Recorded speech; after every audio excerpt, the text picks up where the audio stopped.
जिंदगी में हम उसी दिन बड़े हो जाते हैं जिस दिन हम अपने आंसू पोंछकर स्वयं खड़े हो जाते हैं। बहुत ही प्यारी सी कहानी। ये कहानी है गांव के कुछ किसानों की। किसानों की किसी बात से नाराज होकर इंद्रदेव ने ये ऐलान किया था कि अब आपके गांव में 12 वर्षों तक कोई भी फसल नहीं होगी, क्योंकि 12 वर्षों तक यहाँ पे कोई भी बारिश नहीं होगी। किसान बहुत परेशान हो गए थे। इंद्रदेव से रोज प्रार्थना करते थे और कहते थे कि भगवान आप प्रकट हो। एक दिन इंद्रदेव प्रकट हुए। किसानों ने बोला आप हमारी प्रार्थना सुन लो। इंद्रदेव ने कहा नहीं, अब अगर आपको बारिश करवानी है, अगर शिवजी डमरू बजाएंगे तो गांव में बारिश हो जाएगी। अब किसानों को यूं लगा कि शिव जी को मनाना पड़ेगा। उधर इंद्रदेव ने भगवान शिव से ये कह दिया कि आपको डमरू नहीं बजाना है।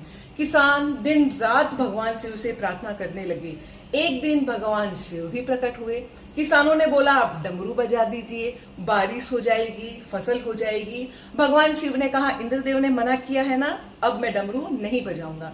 किसान बहुत परेशान हो गए, अपने घर में ही रहने लगे। खेती करना उन्होंने छोड़ दिया था। मगर उसमें से एक किसान था जो हमेशा सुबह अपने हल लेके जाता था, खेती करता था और वो सारी प्रोसेस करता था जो खेती के लिए जरूरी होती है।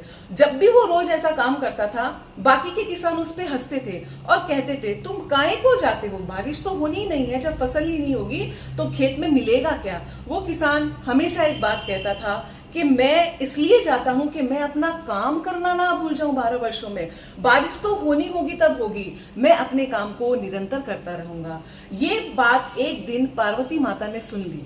पार्वती माता ने भगवान शिव को बोला कि वो किसान है जो हमेशा अपना काम करता है, उसको यूं लगता है कि वो अपना काम ना भूल जाए 12 वर्षों में।